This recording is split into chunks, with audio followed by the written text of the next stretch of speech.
வணக்கம்.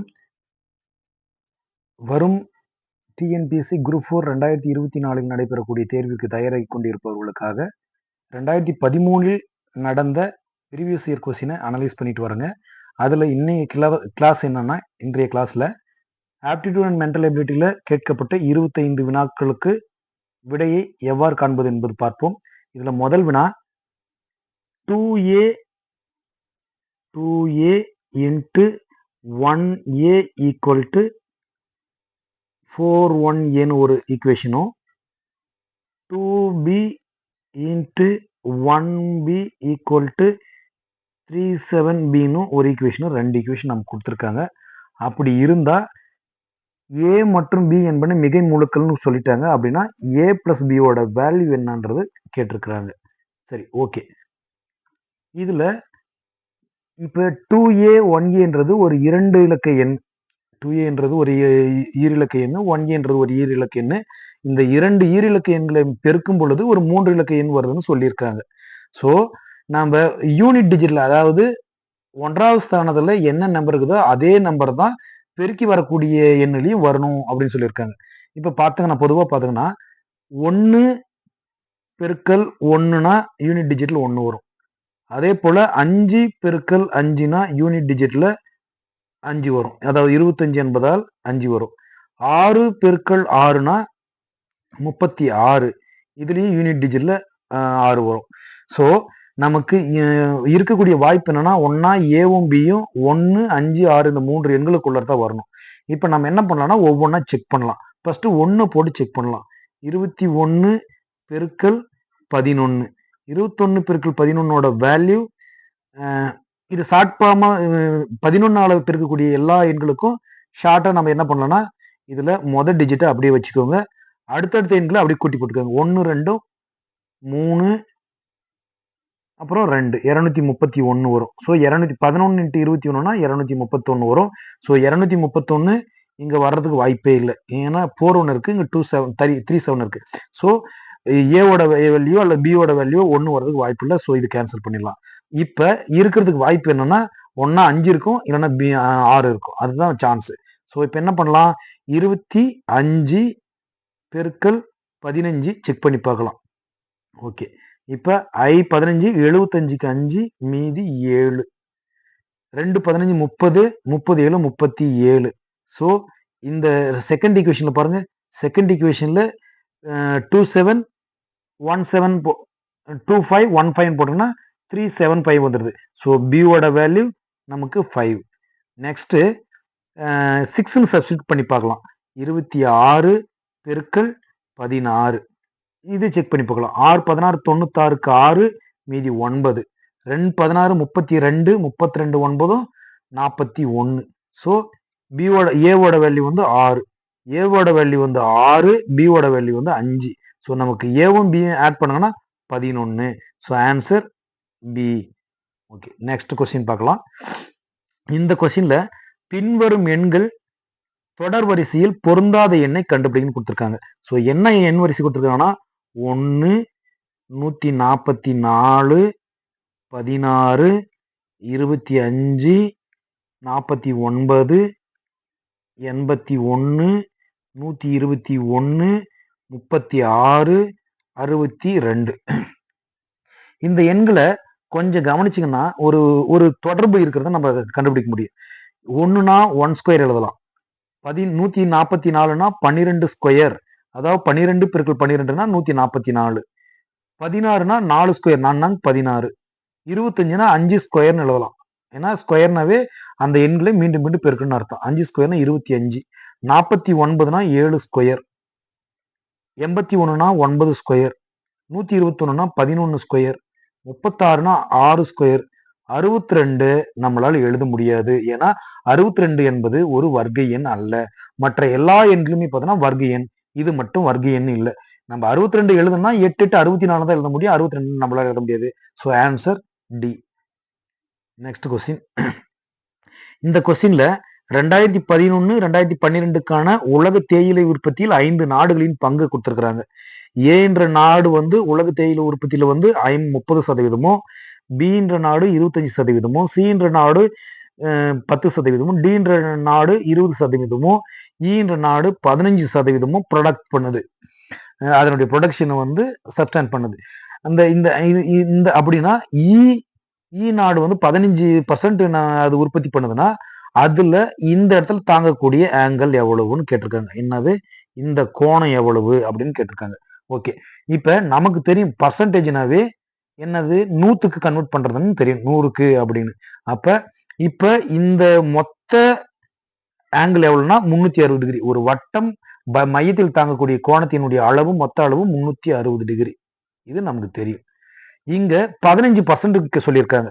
So ஈனுடைய value என்னன்னா 15% into 360. அதாவது மொத்தமா 360 டிகிரினா 15% எத்தனை டிகிரி வருதுன்னு கேக்குறாங்க. ஒண்ணு இல்லை, இது 15%னா 15/100 நம்ம போடலாம், இன்ட்டு 360. இப்ப ஒரு சைபருக்கு ஒரு சைபர் அடிப்படும்.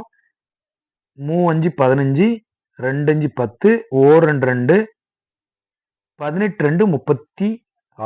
அப்ப 18 54 டிகிரி.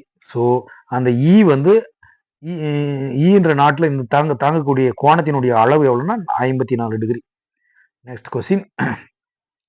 ஒரு தேர்வில் 30% மாணாக்கர் ஆங்கில பாடத்தில் தேர்ச்சி பெறவில்லை, 40% மாணாக்கர்கள் இந்தி பாடத்தில் தேர்ச்சி பெறவில்லை. 2 பாடத்திலும் தேர்ச்சி பெறாதவர்கள் 20% என்றால் 2 பாடத்திலும் தேர்ச்சி பெற்ற மாணாக்கர்களினுடைய சதவீதம் என்னன்னு கேட்டிருக்காங்க. இதுக்கு 2 மெத்தட்ல நம்ம போடலாம். வென் டயக்ராம் யூஸ் பண்ணா உங்களுக்கு எளிமையா புரியும். இப்ப என்ன பண்ணலாம், வென் டயக்ராம்ல இது வந்து இங்கிலீஷ், இது வந்து இந்தி. இப்ப இங்கிலீஷ்ல தேர்ச்சி பெறவில்லைன்னா ஃபெயில் ஆனவங்க, இங்கிலீஷ்ல ஃபெயில் ஆனவங்க 30%, அதே போல இந்தியில ஃபெயில் ஆனவங்க 40%, ரெண்டுத்துலயுமே ஃபெயில் ஆனவங்க 20% கொடுத்துருக்காங்க. இப்ப இந்த முழு பகுதியும் பார்த்தோம்னா இங்கிலீஷ் இது. ஆனா இந்த 30ன்றது வந்து முழு பகுதியும் சேர்ந்து வருது. அப்ப இதுல இங்கிலீஷ் மட்டும், அதாவது இங்கிலீஷ் மட்டும் பாஸ் ஆனவங்க ஃபெயில் ஆனவங்க கண்டுபிடிச்சீங்கன்னா 30 மைனஸ் 20. அதே போல 30 மைனஸ் 20னா 10. 40 இந்தி மட்டும் ஃபெயில் ஆனவங்கன்னா 40 மைனஸ் 20னா 20. ஸோ நான் மொத்தம் குறைஞ்சபட்சம் ஏதாவது ஒரு சப்ஜெக்ட்ல, இப்ப இங்கிலீஷ்ல மட்டும் ஃபெயில் ஆனவங்க 10%, இந்தியில மட்டும் ஃபெயில் ஆனவங்க 20%, ரெண்டு சப்ஜெக்ட்லயுமே ஃபெயில் ஆனவங்க 20%. ஸோ டோட்டலா ஏதாவது ஒரு சப்ஜெக்ட்லயாவது ஃபெயில் ஆனவங்க வந்து மினிமம் ஒரு சப்ஜெக்ட்ல ஃபெயில் ஆனவங்க மொத்தம் 20 + 20 + 10. அப்ப எவ்வளவு வருது, 50% வந்து மினிமம் ஒரு சப்ஜெக்ட்லயாவது ஃபெயில் ஆயிருப்பாங்க. அப்ப மீதி இருக்கக்கூடிய, அப்ப 100ல 50 நம்ம மைனஸ் பண்ணிட்டோம்னா மீதி 50% இருக்கிறவங்க வந்து 2 சப்ஜெக்ட்லயுமே பாஸ் ஆயிருப்பாங்கன்னு அர்த்தம். இந்த 50% பேரு குறைஞ்சது ஏதாவது ஒரு சப்ஜெக்ட்ல ஃபெயில் ஆயிருப்பாங்க. So answer 50. Next question. இதுல அதாவது ஒரு பகடையினுடைய 3 நிலைகள் கொடுத்திருக்கிறாங்க. 1 2 3 நிலைகள் கொடுத்திருக்காங்க. இதுல 2 எண் கொடுத்திருக்காங்க இல்லையா, இந்த 2க்கு எதிர அந்த பக்கம் ஆப்போசிட்ல இருக்கக்கூடிய எண் என்னன்னு கேட்டிருக்காங்க. பகடைக்கு வந்து 6 பக்கம் இருக்கும். இப்ப இந்த மாதிரி கணக்குல நம்ம என்ன பண்றோம்னா, இதுல ஒரே எண் வந்து 2 முறை வரக்கூடிய எண்களை நம்ம ஃபர்ஸ்ட் நம்ம பாக்குறோங்க. இப்ப மொத பகடையில பாத்தீங்கன்னா 1 6 3 இருக்குது, ரெண்டாவது பகடையில 5 4 3 இருக்கு. இதுல 3 பாருங்க, இதுலயும் இருக்கு இதுலயும் இருக்கு. ஸோ 3 நம்ம எடுத்துக்கலாம். சரி, 3க்கு இந்த 3க்கு பக்கத்துல இருக்கக்கூடிய நம்ம எதிர்பக்கம் பார்க்கறது, இந்த 1 6 வந்து 3க்கு அட்ஜசண்டா இருக்குது, அதாவது அடுத்துள்ள பக்கங்களாக இருக்குது. ஸோ 3க்கு அடுத்துள்ள பக்கம் 1 6, அப்புறம் இந்த பகுதியில் பார்த்தீங்கன்னா 4 5 4 5. அப்ப இன்னும் ஒரே ஒரு நம்பர் மட்டும் மிஸ் ஆகுது. ஸோ அந்த நம்பர் கட்டாயமா அதனுடைய எதிர்பக்கமாக இருக்கும். அப்ப 3க்கு எதிர்பக்கம் 2னா 2க்கு எதிர்பக்கம் 3. So answer 3. Next question. இங்க if river is coded as OFSBBO அப்படின்னு கொடுத்துருக்காங்க. ரிவர்ன்றது RIVERன்றது ரிவர்ன்றது என்ன பண்ணிருக்காங்கன்னா OFSBO அப்படின்னு கோடட் பண்ணிருக்காங்க. அப்படின்னா வாட்டர் இந்த இடத்துல டீ கோடர்னு கொடுத்துருக்காங்க பாருங்க, அது கவனிக்கணும் நாம. அதாவது ரிவர் வந்து டைரக்டா பண்ணாங்கன்னா இப்படி வருது. அப்படின்னா இந்த இடத்துல வாட்டர் என்ற வேர்டு இங்க வாட்டர் இருக்கு. வாட்டர்னு இருந்துச்சுன்னா இந்த இடத்துல என்ன வரும்ன்றது தான் கொஸ்டின். ஓகேங்களா? அதுக்கு நம்ம என்ன பண்ணலாம்னா முதல்ல ஏபிசிடி நம்ம எழுதிக்கலாம். A B C D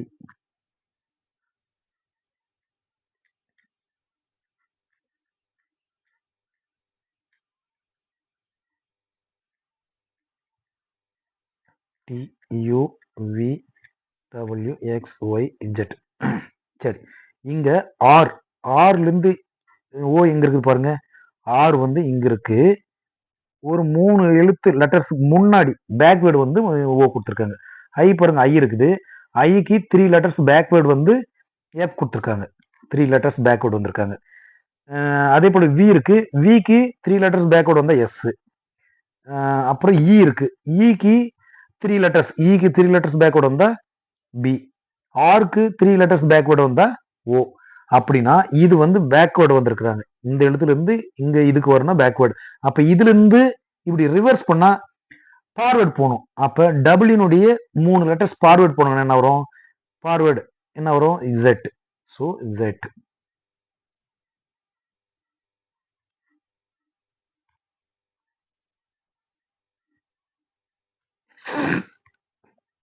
W Z. ஏவுக்கு ஃபார்வர்டு வந்தாங்கன்னா ஏவுக்கு ஃபார்வர்டு 3 லெட்டர்ஸ் ஃபார்வர்டுனா டி. Z D. அடுத்தது டி கொடுத்துருக்காங்க, வாட்டர் டி. டீனுடைய ஃபார்வர்டு ஃபார்வர்ட் போனோம்னா 3 லெட்டர்ஸ் டபிள்யூ. Z W. ஈனுடைய அடுத்த ஃபார்வர்டு வந்தோம்னா 3 லெட்டர்ஸ் ஃபார்வர்டு வந்தோம்னா ஹெச். ஹெச். ஆறுனுடைய அடுத்த forward 1 2 3 U. So Z D W H U. So answer B. Next question. அதாவது இந்த கொஸ்டின்ல ஏ என்பவர் ஒரு வேலையின் மூணில் ரெண்டு பகுதியை 10 நாட்கள்ல முடிக்கிறாங்க. அதாவது 3ல 2 பகுதி 10 நாள்ல முடிக்கிறாரு. அப்படின்னா அதே வேலையை 3ல ஒரு பகுதியை எத்தனை நாள் முடிப்பான்னு கேட்டுறாங்க. 3ல 2 பகுதியை செய்யறதுக்கு 10 நாள்னா ஒரு பகுதி செய்யறதுக்கு 5 நாள். இது வாய் வழியாவே நம்ம போட்டு போயிடலாம். எளிமையான கொஸ்டின் இது. So answer 5. Next question. குறிப்பிட்ட தனி வட்டி வீதத்தில், அதாவது பிரின்சிபல் இன்ட்ரெஸ்ட்ல 800, அதாவது பி வந்து என்ன கொடுத்துருக்காங்க இங்க? பி வந்து 800 கொடுத்துருக்காங்க. 3 ஆண்டுகளில் என் வந்து 3 ஆண்டுகளில் 956 உயர்கிறது. 956 உயர்கிறதுனா இந்த 956ல 800ன்ற அமௌண்ட் வந்து 956 மாறுது. அப்படின்னா என்ன அர்த்தம்? 156 ரூபாய். அதாவது 956 மைனஸ்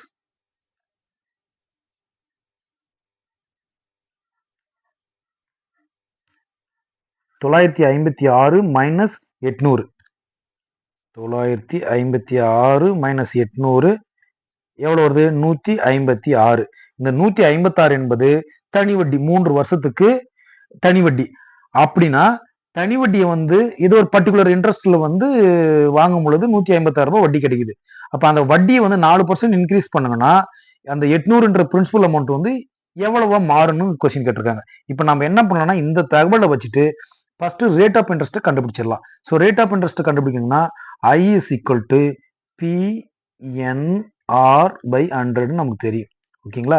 ஐயோட வேல்யூ தான் இது, அந்த இன்ட்ரெஸ்ட் 156 ஈக்குவல் டு பி வந்து 800 இன்ட்டு என்னோட வேல்யூ வந்து 3 வருஷம், 6 நமக்கு தெரியாது, பை 100.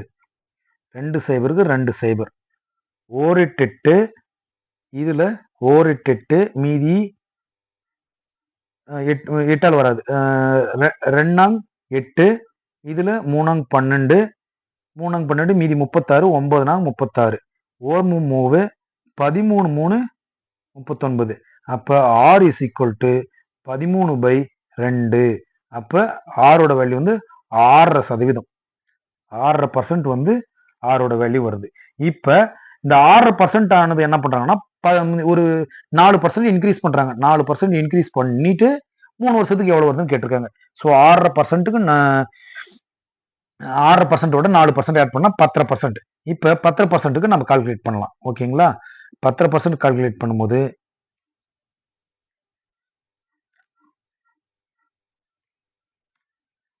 10%க்கு, அதாவது I ஈக்குவல் டு P வந்து 800 இன்ட்டு N வந்து 3 வருஷம் அதே வருஷம் 10%னா 10 1/2 அப்ப 2 20 20 பிளஸ் 1 21 21/2 பை ஒரு 100 ஏன்னா பர்சன்டேஜ்ன்றதுனால 100 இது 21/2 இன்ட்டு 100 வரும். ஸோ 21 ஸோ இந்த 2 சைபருக்கு 2 சைபர் கேன்சல் ஆகும். ஓர் 2 2 4 2 8 அப்போ என்ன வரும் நாமும் 12 12 பெருக்கள் 21 12 பெருக்கள் 21 எவ்வளோ வருது பாருங்க. ஓர் 12 12 12க்கு 2 12க்கு 2 மீதி 1 2 12 24 1 25 252 ரூபாய். அப்ப 3 வருஷத்துக்கு 10% 252. ஆல்ரெடி பிரின்சிபல் அமௌண்ட் எவ்வளவு இருக்குது 800 800 ஸோ 800 பிளஸ் 252 எவ்வளவு வரும் 1052. So answer C. Next question, Amala ரூபாய் 6000 ஒரு முதலீடு செய்கிறாள். இதில் முதல் ஆண்டில் 4% வட்டியும் 2ஆம் ஆண்டில் 5% வட்டியும் 3ஆம் ஆண்டில் 10% வட்டியும் கிடைக்கும் எனில் 3 ஆண்டின் முடிவில் அமலா பெறும் தொகை என்ன? இதுக்கு டைரக்டா ஒரு ஃபார்முலா ஒன்று இருக்கு. என்ன ஃபார்முலா? இது வந்து முதலீடு செய்யறதுனால நம்ம கூட்டு வட்டி தான் கணக்கிடணும். கூட்டு வட்டி கண்டுபிடிக்கிறதுக்கான formula compound interest equal to P into 1 plus R1. ஏன்னா இது 3 வருஷமும் தனித்தனி இன்ட்ரெஸ்ட்ன்றதுனால R1 by 100 into R2 by 100 into 1 plus R3 by 100. இந்த ஃபார்முலா சப்ஸ்டிட்யூட் பண்ணி சுருக்கலாம். நம்ம கொஞ்சம் எளிமையா நம்ம இது போடலாம். எப்படின்னா ஃபர்ஸ்ட் வந்து 6000 ரூபாய் இருக்குது. இந்த 6000க்கு 4% வட்டி எத்தனை ஒரு வருஷம் 4% வட்டினா 4/100 வரும். இப்ப 4% இந்த இருந்துச்சுன்னா இந்த 2 சைபர் அடிச்சிருங்க. அடிச்சுட்டு 4 6 24 240 ரூபாய் வட்டி வரும். ஸோ 6000 240 கூட்டணும்னா 6240 ரூபாய் வரும் ஒரு வருஷம் கழிச்சு. ரெண்டாவது இதுக்கு அடுத்த வருஷம் வந்து 5% வட்டின்னு சொல்லியிருக்காங்க. ஸோ 5% 5%னா 2 ஸ்தானம் தள்ளி புள்ளி வச்சுக்கோங்க. தள்ளினா இங்க வரும். ஸோ 62.40 வரும். இதை 5ஆல மல்டிப்ளை பண்ணுங்க. பண்ணா 5 சைபர் சைபர் 5 20 சைபர் மீதி 2 I2 10 10 2 12க்கு 2 மீதி 1 IR 30 31 31 தள்ளி 2 புள்ளி தள்ளி வச்சிங்கன்னா 312. ஸோ 6240 பிளஸ் 312 எவ்வளவு வரும் 6552 ரூபாய் வரும். இப்ப இதுக்கு 10% இதுக்கு 10% இதுக்கு 10%னா 2 ஸ்தானம் தள்ளி புள்ளி வச்சு 10ஆல மல்டிப்ளை பண்ணிக்கோங்க. ஸோ 655.2 இது ரெண்டையும் கூட்டினா எவ்வளவு வரும் 6552 6552.0 655.2 கூட்டினா 2 5 2 7 5 5 10 சைபர் மீதி 1 6 12க்கு 2 மீதி 1 7 7207 ரூபாய் 2 பைசா. So answer D. Next question, இதுல ஒரு ரிலேஷன் கொடுத்துருக்காங்க. WTன்னு கொடுத்துட்டு 3 கொடுத்துருக்காங்க, SDன்னு கொடுத்து 15 கொடுத்துருக்காங்க, GPன்னு கொடுத்துட்டு கொஸ்டின் மார்க்கு, JTன்னு கொடுத்து 10 கொடுத்துருக்காங்க. இதுக்கு என்ன பண்றாங்கன்னா நம்பர் கொடுக்கணும். ABCDக்கு நம்பர் கொடுத்துருங்க ஃபர்ஸ்ட். ஸோ ABCDEFGHIJKLMNOPQRSTUVWXYZன்னு கொடுத்துருங்க. நம்பர் கொடுங்க. 1 2 3 4 5 6 7 8 9 10 11 12 13 14 15 16 17 18 19 20 21 22 22 23 24 25 26. ஓகே, இப்போ டபிள்யூனுடைய மதிப்பு எவ்வளோ? டபிள்யூக்கு வந்து 23, டிக்கு 20. அப்ப இங்க டபிள்யூ இருக்கு, இங்க டி இருக்கு, இங்க 3 கொடுத்துருக்காங்க. ஸோ என்ன பண்ணிருக்காங்க 23ல இருந்து 20 கழிச்சிருக்காங்க. அதே போல அப்போ 3 வருது. ஸோ 3 போட்டிருக்காங்க. எஸ்க்கும் டிக்கும் பாருங்க எஸ்ஸோட வேல்யூ வந்து 19, டியோட வேல்யூ வந்து 4, 19 மைனஸ் 4 5. ஸோ இந்த ரிலேஷன் தான். அப்ப பெரிய லெட்டர்ஸ்னுடைய வேல்யூல இருந்து சின்ன லெட்டர்ஸ்னுடைய வேல்யூ வந்து செப்பரேட் பண்ணியிருக்காங்க. அப்ப பியோட வேல்யூ எவ்வளோ? பிக்கு வந்து 16ன்னு கொடுத்துருக்குறாங்க. ஜிக்கு வேல்யூ 7ன்னு கொடுத்துருக்காங்க.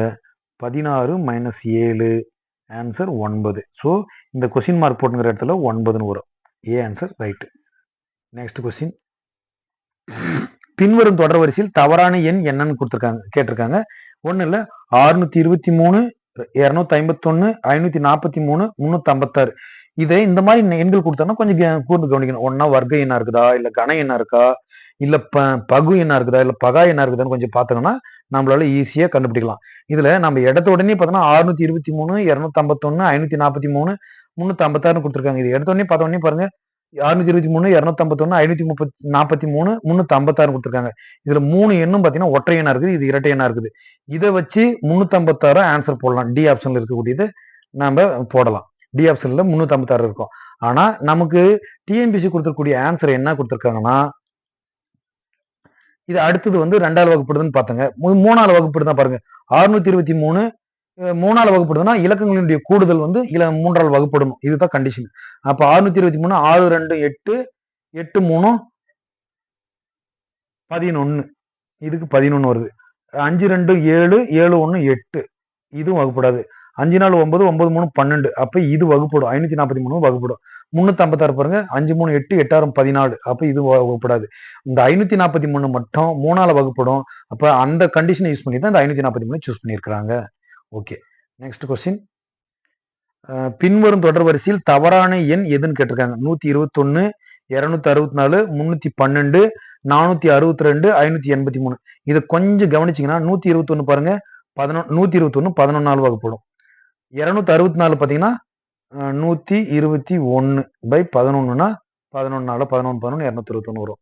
264 பாருங்க, 264 பை 11 ஓர் 11 11 2 11 22 மீதி 4 இருக்கும். 44 4 11 44. 312 பாருங்க, 312 பை 11 போட்டோம்னா 11 33 மீதி 8 82. 82 வகுப்படாது. ஸோ இது வகுப்படாது.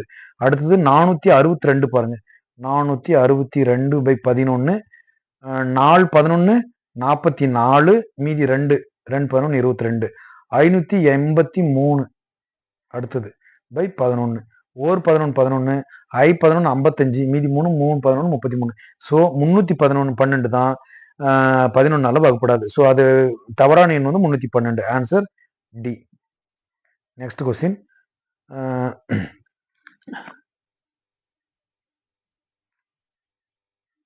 இதுல 2 2 பிளஸ் 3 ஈக்குவல் டு 89 கொடுத்துருக்காங்க. அதே போல 3 பிளஸ் 4 ஈக்குவல் டு 2716 இருக்கு. அப்புறம் 4 பிளஸ் 3 ஈக்குவல் டு 6649 இருக்கு. அப்படின்னா 1 பிளஸ் 2 ஈக்குவல் டு என்னன்னு கேட்டிருக்காங்க. ஓகேங்களா? இப்ப பாருங்க, இந்த 2 கியூப் பண்ணியிருக்காங்க. 2 கியூப் 8. அதாவது 2 கியூப்னா 2 இன்ட்டு 2 இன்ட்டு 2. அப்ப 2 2 4 4 2 8. 3 வந்து ஸ்கொயர் பண்ணியிருக்கிறாங்க. 3னுடைய வர்க்கம் 3 9.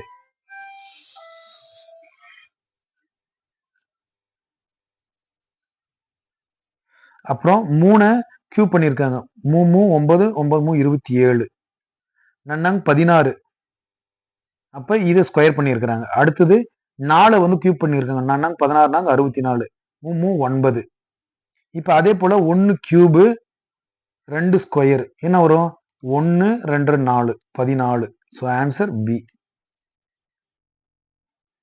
நெக்ஸ்ட் கொஸ்டின், வெவ்வேறான 5 பொருட்கள் ABCDE ABCDE இந்த 5 பொருளை 1 2 3 4 5 இந்த பெட்டியில் வைக்கணும். இதுல பியும் ஈயும் ஒன்னா சேர்ந்து வைக்க கூடாது. பியும் ஈயும் ஒன்னா சேர்ந்து வைக்கலன்னா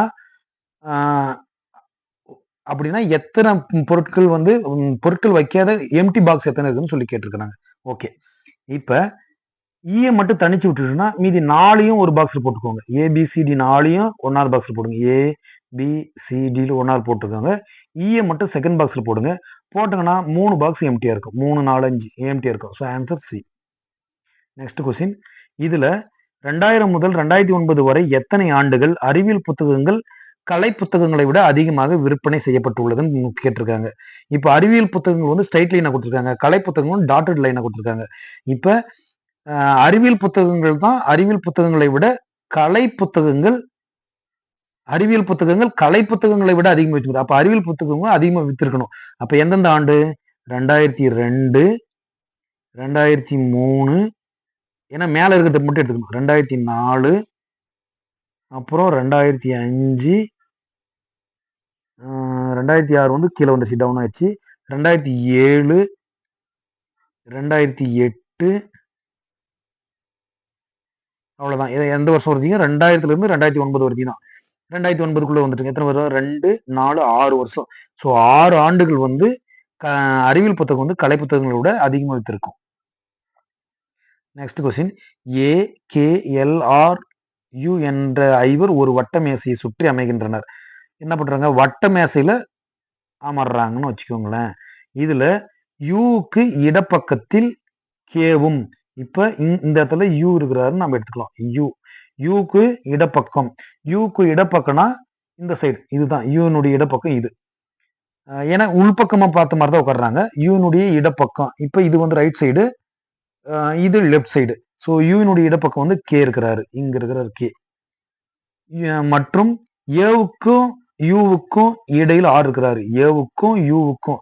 அப்ப ஏவுக்கும் யூவுக்கும் இடையினா இப்ப யூனுடைய இடப்பக்கம் கே தான் இருக்கிறாருன்னு சொல்லிட்டாங்க. அப்ப இதுக்கு அடுத்தது வேற யாரும் இல்ல. யூவுக்கும் ஏவுக்கும், ஏ வந்து இங்க இருக்கிறாருன்னு வச்சுக்கோங்க. யூவுக்கும் ஏவுக்கும் இடையில வந்து ஆர் இருக்கிறார். அப்ப ஆர் இங்க இருக்கிறாரு. அப்ப எல்லுக்கு அமர்ந்திருந்தால் எல்லுக்கு பக்கத்தில் இருபுறமும் அமர்ந்தவர்கள் யார்? இப்படி இருந்தாங்கன்னா கட்டாயமா எல் வந்து இங்கதான் இருப்பாரு. எல்லுக்கு இருபுறமும் யார் இருக்கிறாங்க? ஏவும் கேவும் இருக்கிறாங்க. So answer A. Next question. 7 metre ஆரம் உள்ள ஒரு வட்ட வடிவ மைதானத்தை சுற்றி வெளிப்புறம் 7 மீட்டர் அகலத்தில் ஒரு பாதை உள்ளது எனில் பாதையின் பரப்பளவு என்னன்னு கேட்டிருக்காங்க. அப்ப 7 மீட்டர் ஆரம் உள்ள 7 மீட்டர் ஆரம்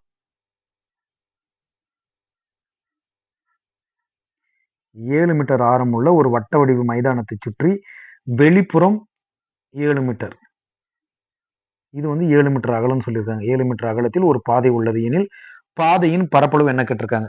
அப்ப பெரிய வட்டத்தினுடைய பாதை ஆரம் வந்து இது ஒரு 7, இது ஒரு 7, மொத்தம் 14 மீட்டர். அப்படின்னா இந்த பாதையினுடைய பரப்பளவு என்ன கேட்டிருக்காங்க. இப்ப நமக்கு வட்டத்தினுடைய பரப்பளவு கண்டுபிடிக்கிறதுக்கு ஃபார்முலா நமக்கு தெரியும். என்ன formula? A is equal to pi r ஸ்கொயர்ன்றது தெரியும். சரிங்களா? இந்த ஃபார்முலா நம்ம அப்ளை பண்ணலாம். இப்ப பெரிய வட்டத்தினுடைய பரப்பளவுல இருந்து சின்ன வட்டத்தினுடைய பரப்பளவு நம்ம மைனஸ் பண்ணுங்கன்னா வட்டப்பாதையினுடைய பரப்பளவு கிடைச்சிரும். சோ நமக்கு பாதையினுடைய வட்டப்பாதையின் பரப்பு சமம்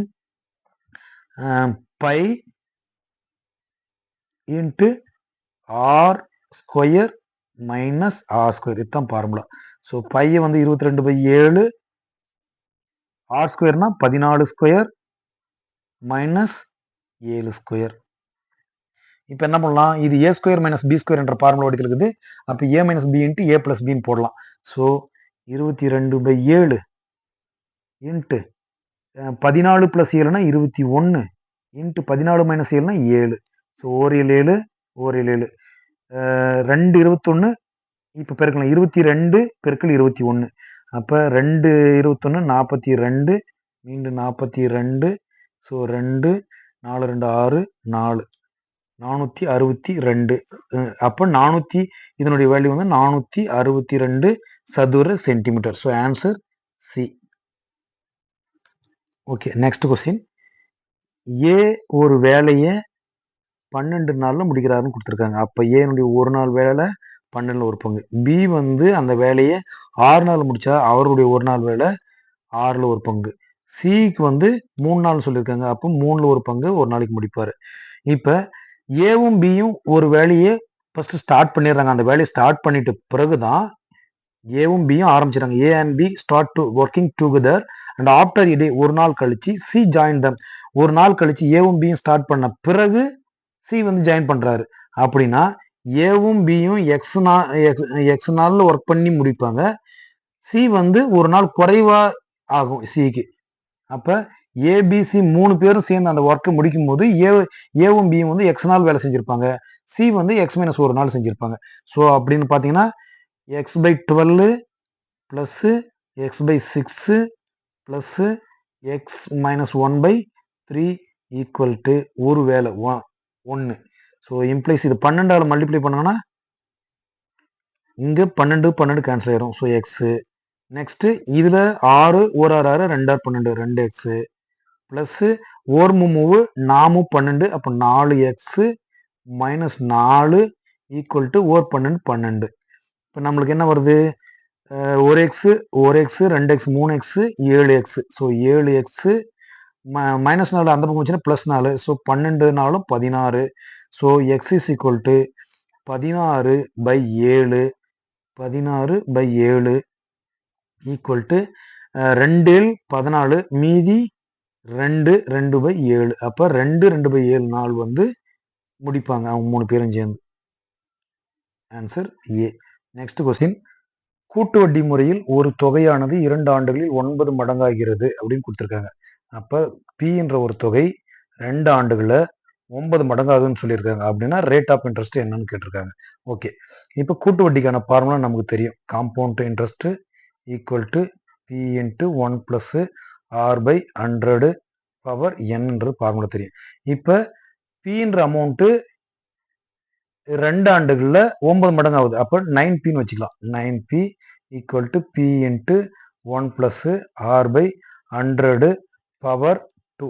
இந்த பியும் கேன்சல் ஆயிரும். 2 இந்த பக்கம் இந்த ஸ்கொயர் வந்து இந்த சைடு வந்துச்சுன்னா ரூட் 2 ஸ்கொயர் வந்து ஸ்கொயர் ரூட்டா மாறும். அப்போ மாறுச்சுன்னா 1 plus R by 100 equal to 9ன்றது 3ஆ மாறும். ஸ்கொயர் ரூட் 9ஓட வேல்யூ வந்து 3. 3 அந்த பக்கம் வச்சுன்னா மைனஸ்.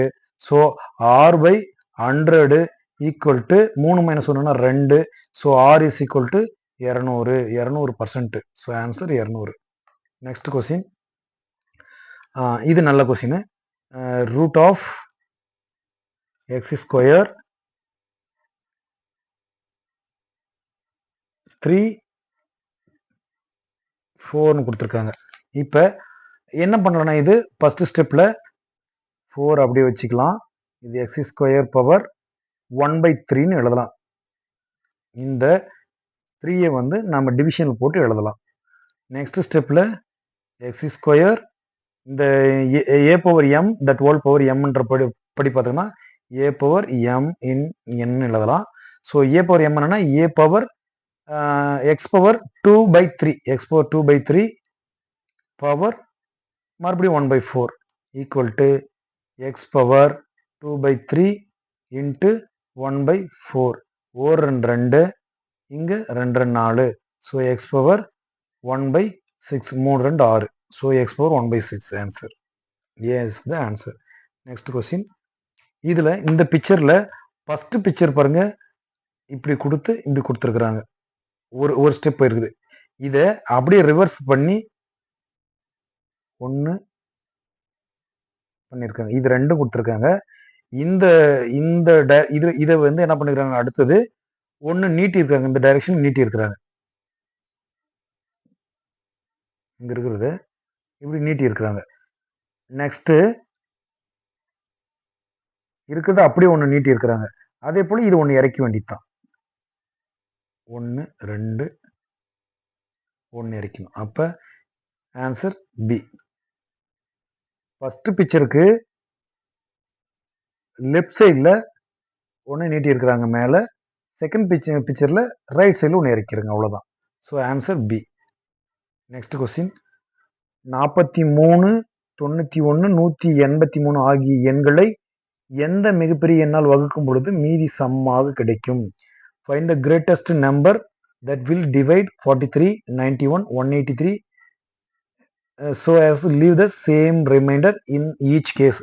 இதுக்கு வந்து என்ன பண்ணணும்னா HCF தான் ஃபைண்ட் அவுட் பண்ணணும். HCFனா HCF equal to same remainder வரும்னா இந்த நம்பர் பெரிய நம்பர்ல இருந்து சின்ன நம்பரை மாற்றி மாற்றி மைனஸ் பண்ணி போட்டுக்கணும். இது ஏற்கனவே HCF கிளாஸில் நான் நடத்தியிருக்க HCF LCM கிளாஸில் இருக்கு. யூடியூப்ல வீடியோவும் போட்டிருக்கிறேன். அதையும் பாருங்க. இதுல என்ன பண்ணணும்னா 91 - 43 அதாவது சமமான மீதி குடுத்துச்சுன்னா இந்த மெத்தட் யூஸ் பண்ணணும். 91 - 43 183 - 91 183 - 43 நமக்கு என்ன வரும்? இம்ப்ளைஸ் HCF 91ல 43 போச்சுன்னா 48. 183ல 91 போச்சுன்னா 92. 183 43 போச்சுன்னா 140. இதுக்கு நம்ம HCF பாயிண்ட் அவுட் பண்ணணும். இது HCF பாயிண்ட் அவுட் பண்ணா எல் டிவிஷன் தான். 48 92 140. என்ன பண்ணலாம்? காமனா இருக்கக்கூடிய டிவிஷன் போட்டோம்னா பிரைம் ஃபேக்டர்ஸ் தான் போடணும். இந்த இடத்துல 4 போட்டுக்கலாம்.